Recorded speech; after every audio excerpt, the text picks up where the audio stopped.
नमस्कार. श्री स्वामी समर्थ महाराज की जय. परमपूज्य गुरुमाऊलींनी आपल्याला आई भगवतीची सेवा आपण जितकी जास्त करू तितके आपले प्रश्न मार्गी लागतील असं सांगितले आहे.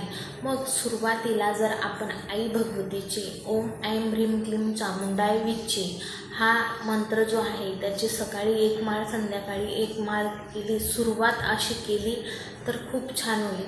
मग हळूहळू आपल्याला जसा वेळ मिळेल तसा रोज दुर्गा सप्तशतीचे 2-2 अध्याय वाचले तरी चालतील. नाहीतर मंगळवारी किंवा शुक्रवारी देवीचा वार असतो त्या दिवशी तुम्ही दुर्गा सप्तशती पाठ हा वाचन करू शकतात. दुर्गा सप्तशतीचे पुस्तक स्वामी केंद्रात मिळते.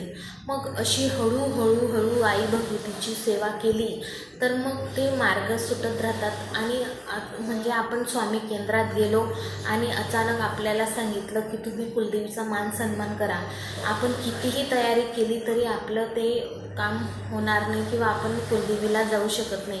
का? कारण घरीही आपण ती सेवा करून थोडे दिवस घरी सेवा करावी म्हणजे आपल्याला तिथं काही अडचणी येत नाही.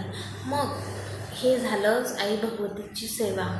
मग आई भगवतीचे जे अलंकार आहेत, जर तुम्ही कुलदेवीच्या मान सन्मानाला गेले असणार तर त्या ठिकाणी तुम्हाला समजेल की आई भगवतीची जे अलंकार आहेत ते अलंकारामध्ये प्रचंड ऊर्जा असते. आणि ते एखाद्या स्त्रीने जर ते सर्व अलंकार रोज परिधान केले तर नक्कीच त्या स्त्रीचे जे काही रक्तभिसरण आहे, रक्तप्रवाह आहे तो सुरळीत चालत असतो. मग ते 11 अलंकार कोणते आहे तर पहिला आहे हळदी कुंकू. देवी मातेला हळदी कुंकू आवडतो. म्हणजे आजकालच्या मुली बाया ह्या टिकल्या वापरतात, तर ते न वापरता हळदी कुंकू कपाळी लावावे, तसेच पायात जोडवे घालावे. तिसरं आहे साडी परिधान करावी. जे लग्न झालेल्या स्त्रिया आहेत त्यांनी साडी परिधान करायची. निदान आपल्या आई भगवतीची सेवा असताना जर साडी घातली तर उत्तम. मग गजरा आहे, केसामध्ये गजरा माळायचा, तसेच हातात काचेच्या बांगड्या घालायच्या,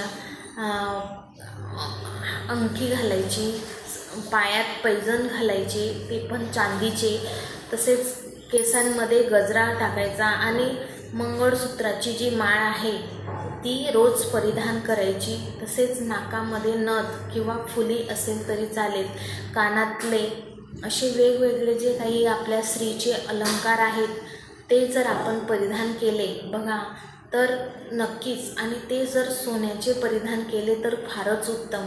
म्हणून हे अलंकार